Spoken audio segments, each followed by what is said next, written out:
Broccoli omelette செய்யலாமா?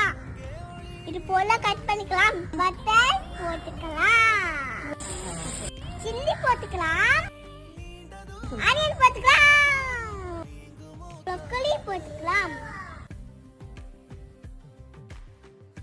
உப்பு போட்டுக்கலாம்,